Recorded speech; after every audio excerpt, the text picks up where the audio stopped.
денешниот дневник на ТВМ ќе гледате. Под мотото "Знај го ризикот, знај го одговорот" се одбележува Светскиот ден на дијабетесот.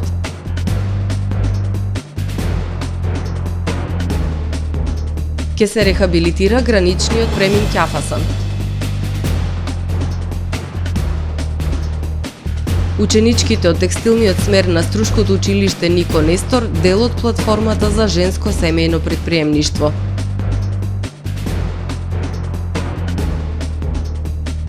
Од утре стапува на сила обврската за задолжително поседување зимска опрема во возилата. Жетва на медаљи за македонските теквондисти на Бугарија Опен и Корча Опен 2023. За најавените и останатите содржини ќе ве информираме во дневникот кој започнува по временската прогноза. Останете со нас.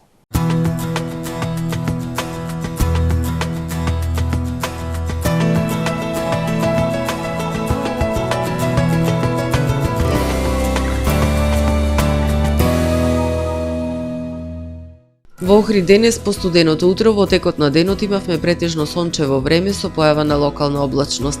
Максималната дневна температура изнесуваше 16 степени Целзиусови. Утре во најголем дел од северозападна, западна, централна и источна Европа ќе превладува умерено облачно и нестабилно време со врнежи од дожд, кои што ќе бидат проследени со засилен ветер. Во областа на Алпите врнежи од снег. Во останатите предели ќе превладува стабилно време со локална облачност. Во поголем дел од Балканскиот полуостров утре ќе превладува умерено облачно и нестабилно време со врнежи од дожд, ветровито и свежо. Во крајните северни и крајните јужни предели претежно сончево време со локална облачност. Максималните дневни температури ќе се движат од 14 до 21 степен. Во Македонија во среда во утринските и предпладневните часови ќе превладува претежно сончево време со појава на локална облачност. Во попладневните часови зголемување на облачноста, која што во северните, западните и југозападните предели ќе донесе нестабилно време со врнежи од дожд. Над 2000 метри надморска висина со врнежи од снег. Ќе дува засилен југозападен ветер кој што ќе достигне брзина до 25 км на час. Минималните температури од 1 до 9 степени, додека пак максималните дневни од 11 до 21 степен. Во Охрид во среда ќе превладува умерено облачно време со сончеви периоди. Во попладневните и во вечерните часови нестабилно време со врнежи од дожд. Минималната температура од 7 степени, додека пак дневната ќе достигне до 16 степени.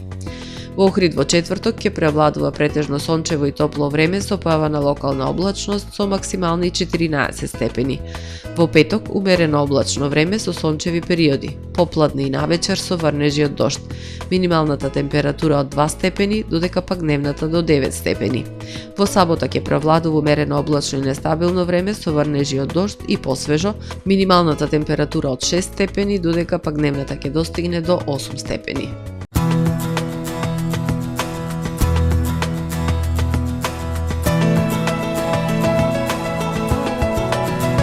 Гледавте Метео на ТВМ по соработка со Трпе Инвест.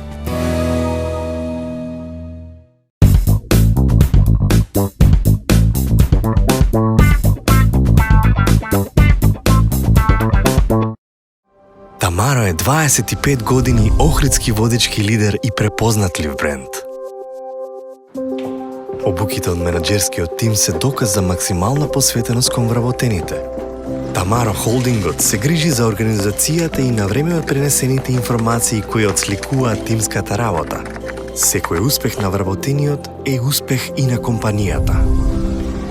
Маркетите располагаат со производи со висок квалитет од секакви брендови по одлични цени. Вкусните печива од Анабела пекарата се веќе омилен појадок на многу потрошувачи во Охрид. Анабела кујната услужува голем број на потрошувачи и компании.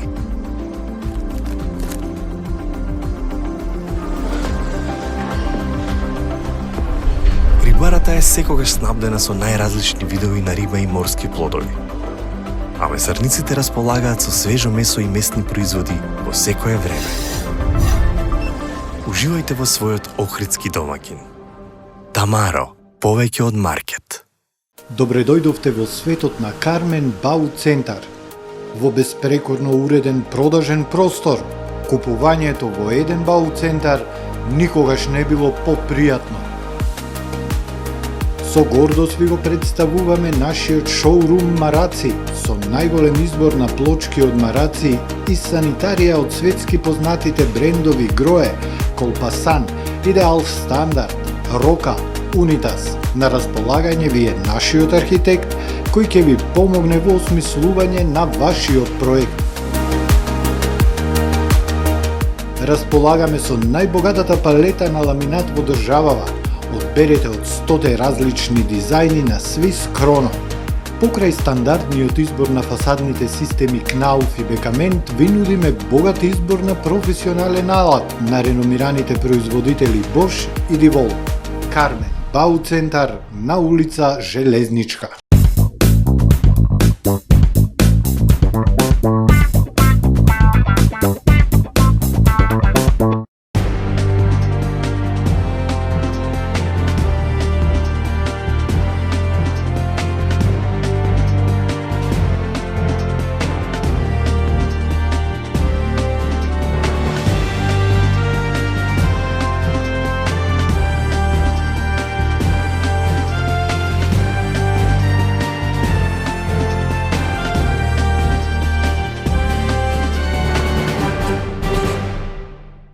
Добар ден. Прво издание на Дневникот на ТВМ. Знај го ризикот, знај го одговорот е мотото на годинешната кампања на Светскиот ден на дијабетесот. Фокусот е врз ризик факторите, компликациите од болеста и достапноста на грижа за лица кои живеат со ова хронично заболување. На национално ниво и во Охридскиот регион бројот на лица со дијабетес е во пораст. Неопходно е подигнување на свесноста на населението за промени на животните навики, за намалување на ризикот од дијабетес, а за лицата кои веќе ја развиле состојбата, мониторинг и менаџирање со цел спречување на компликации.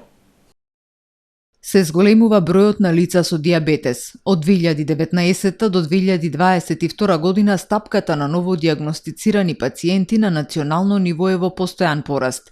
Во Охрид во 2022 година се регистрирани 4052 лица со ова хронично заболување. Иако минатата година во Охридско центарот за јавно здравје регистрира одредено намалување во бројот на лица со дијабетес, а воедно е најмала стапка на новорегистрирани случаи, Охридскиот регион сепак не е исклучок од трендот на национално ниво, вели доктор Даниела Чингоска, специјалист по социјална медицина и јавно здравје. Да истакнеме и тоа дека на Охридското подрачје за сите овие години, во сиот тој период од 19 до 22, стапката на 100.000 жители пресметана на вкупен број на болни од дијабетес е највисока. Значи, повисока е и во однос на националната стапка, повисока е и во однос на стапките во самиот регион. Значи, Охрид, споредено со Струга и со Девар, имаме повисока стапка на болни од дијабетес и повисока стапка во однос на Македонија. На Светскиот ден на дијабетесот оваа година кампањата е фокусирана на ризик факторите, компликациите од болеста и достапноста на грижа за лицата со дијабетес и мотото е знај го ризикот, знај го одговорот. Ризик фактори за ова заболување се генетска предиспозиција, возраста, прекумерна телесна тежина, посебно абдоминална дебелина, физичка неактивност, нездрава исхрана, висок крвен притисок, алкохол, тутун. Доктор Чингоска посочува дека опсежни медицински студии направени во Соединетите Американски држави, Кина, Индија и Јапонија покажале дека со промена на животниот стил и елиминирање на оние ризик фактори врз кои може да се влијае, значително се намалува ризикот од дијабетес.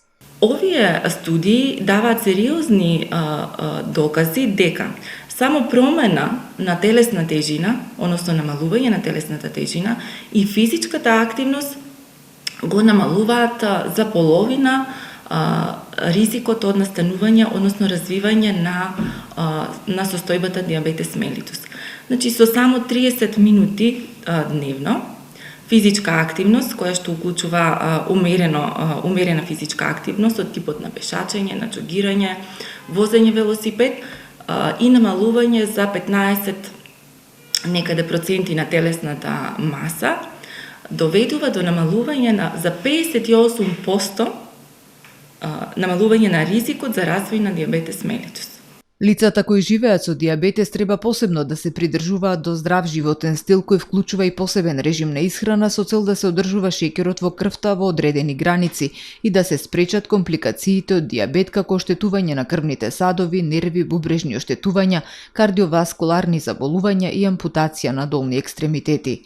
Во Република Македонија, според регистарот за шеќерна болест за 2022 година, бројот на новодиагностицирани болни со диабет изнесува 7737 случаи, а вкупната преваленца изнесува 134.668 случаи. Во светски рамки, 1 од 10 возрастни лица има диабетес, 90% од заболените имаат тип 2 диабетес. Според проценките, половина од лицата со оваа состојба се недиагностицирани. Меѓународната федерација за диабетес по повод овој светски ден на својата веб страна постави онлайн алатка Test to Prevent, со која секој граѓанин може да направи проценка на сопствениот ризик за диабетес. Ученичките од текстилниот смер на Струшкото училиште Нико Нестор ќе бидат дел од платформата за женско семејно предприемништво. Со поддршка на Словенечката амбасада во земјава се реализираа бројни обуки и работилници за подобрување на нивните вештини. Целта е поттикнување на предприемачкиот дух кај младите, но и можност за нивно самовработување. Текстилките од Струшкото училиште Нико Нестор ќе бидат дел од платформата за женско семејно предприемништво. Со поддршка на амбасадата на Словенија изминативе неколку месеци ученичките има обуки за плетење, шиење, везење, преку подобрување на рачните вештини и социјално вмрежување да стигнат до сопствен бренд. Целта е поттикнување на предприемачкиот дух кај младите, но и нивно самовработување. Дополнителна едукација даваме на миналните вештини како своето знаење да го претворат во сопствен бренд и како понатаму да се развиват, како да продаваат по социјални медиуми. Имаме голем интерес и се спроведува како прв проект се спроведува во 3 градови, тоа е Скопје, Струмица и Струга. Се одбраа токму овие 3 градови бидејќи сакавме да опфатиме повеќе националности. Покрај круење и шиење, што е дел од образовната програма во текстилниот смер, ученичките ги збогатија своите знаења за поголема креативност и дизајнирање на уникатни производи. Сега станува збор за нови вештини, а тоа е везење и плетење, каде што учениците искрено и не беа свесни дека ги поседуваат тие вештини, па со самиот проект дојде и до израз, конкретно плетењето. Креациите на ученичките од 3 училишта во земјава ќе бидат изложени на саемот во ритм на македонските занаати и креации, кој ќе се одржи на 9 декември во Скопје, а ќе биде организирана и ревија. 15 ученици од текстилната струка во стручното училиште Нико Нестор во Струга стекнаа вештини за да го брендираат својот бизнис. Ке се рехабилитира граничниот премин Ќафасан. За овој проект разговарана е на работната средба во Министерството за транспорт и врски со представници на Светска банка. Инфраструктурните проекти кои се реализираат со финансиска поддршка од Светска банка, тема на работната средба на Министерот за транспорт и врски Благој Бочварски, државниот секретар на Министерството Митко Трајчулевски со представници од Светска банка. Министерот Бочварски на средбата информирал за досегашната реализација со посебен фокус на проектот за олеснување на транспортот и трговијата на Западен Балкан. Во рамки на овој проект, веќе од следнава година, предвидено е да се изврши рехабилитација на граничните премини Ќафасан и Девебаир, односно проширување на граничните премини со нови коловозни ленти, како и модернизација на кабините за вработените при Министерството за внатрешни работи и Царинската управа на Македонија. На средбата разговаравме за реализацијата на капиталните проекти финансирани од Светска банка. Имавме навистина значајни проекти кои ќе придонесат многу во развојот на транспортот во Македонија и ќе ја подобрат ефикасноста на граничните премини на патиштата. Очекуваме банката и во следниот период да биде силен поддржувач на нашата држава во изградба и модернизација на целокупната инфраструктура, изјави министерот Бочварски. На средбата со представниците од Светска банка било отворено и прашањето за проектот за воспоставување на едношалтерски систем, што ќе биде во функција на неколку државни институции како дел од проектот за олеснување на транспортот и превозот на патници. Поради изведување градежни работи, главната влезна улица во село Волино ќе биде времено затворена за сообраќај. Се известуваат жителите на село Волино дека поради изведување на градежни работи на коловозната лента, бетонирање, тампонирање и подготовка за асфалтирање на главната влезна улица во селото, од центарот до мостот на каналот на река Сатеска во правец на селото Требеништа, улицата целосно ќе биде затворена за сообраќај, и тоа во среда 15 ноември, во временскиот период од 7 часот до 7 часот наредниот ден. Во четврток 16 ноември во период од 7 часот до 17 часот и во петок 17 ноември од 7 часот до 17 часот, информираат од општина Дебрца. Се молат граѓаните да го почитуваат новиот режим на сообраќај и за влез и за излез во Волино да ги користат алтернативните патишта за Мешеишта, Корошишта и Мороишта, во зависност од релацијата кон која имаат намера да се движат. Од утре стапува на сила обврската за задолжително поседување зимска опрема во возилата.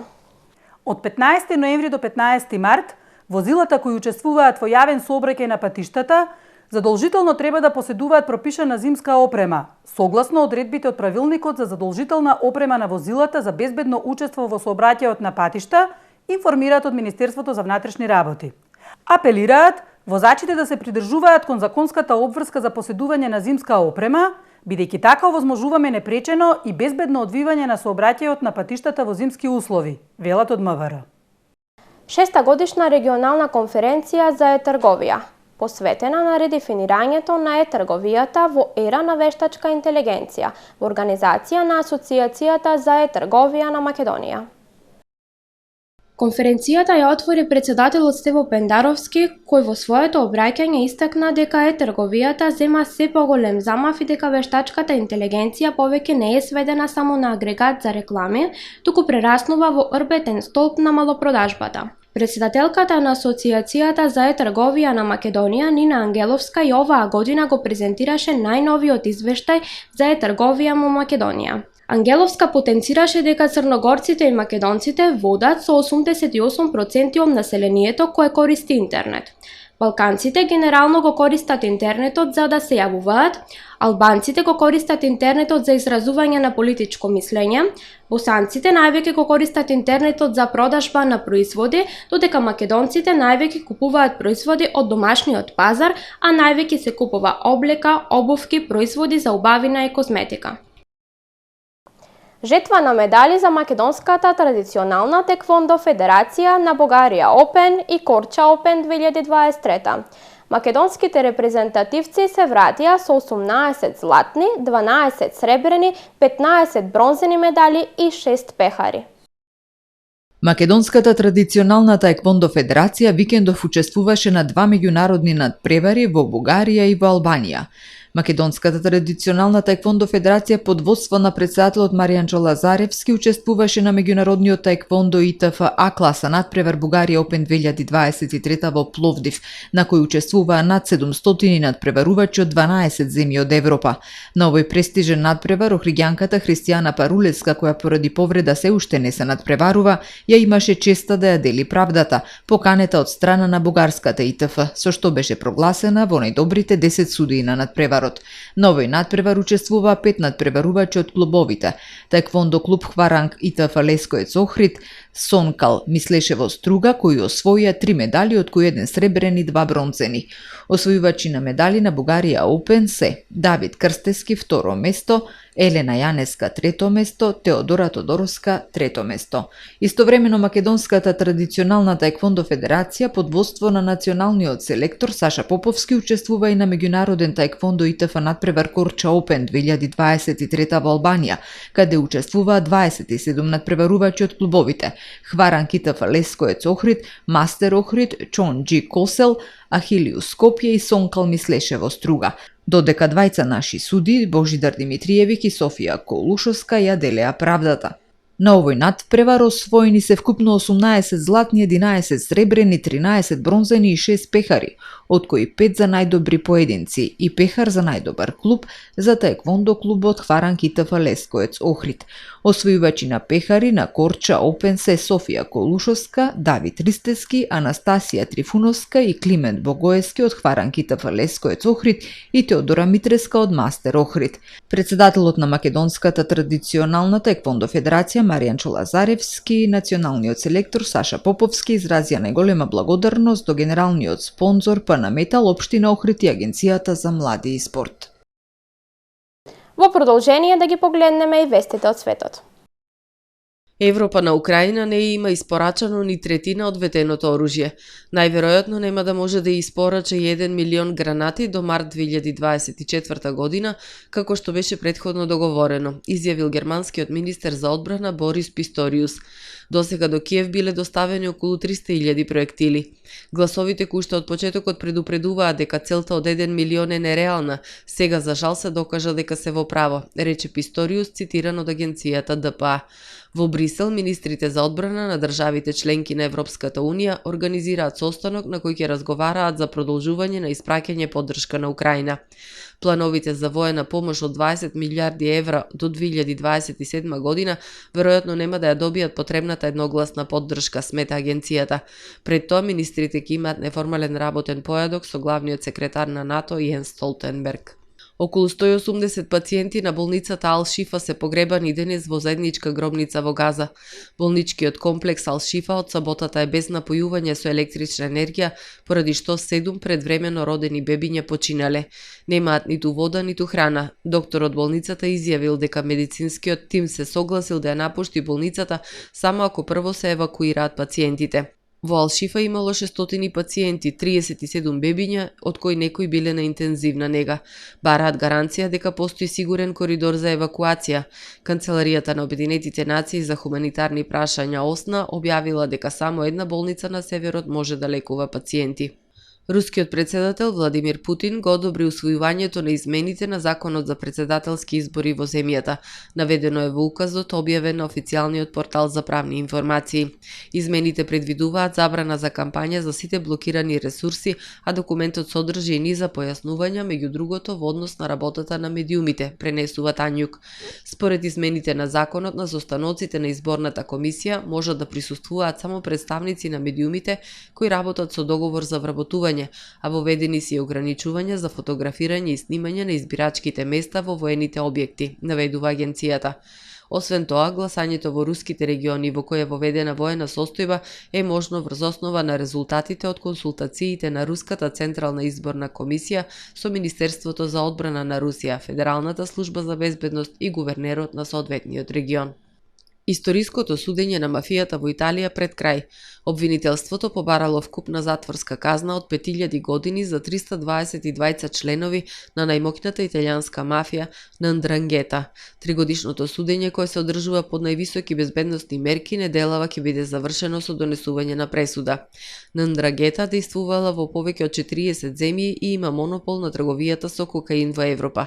Нелегалните приходи мафијата ги реинвестирала во легална економија, а нејзините соработници биле јавни службеници, градоначалници, па дури и висок полициски функционер. Почитувани гледачи, тука го завршуваме и првото издание на Дневникот на ТВМ. Ви благодарам за довербата. Пријатно.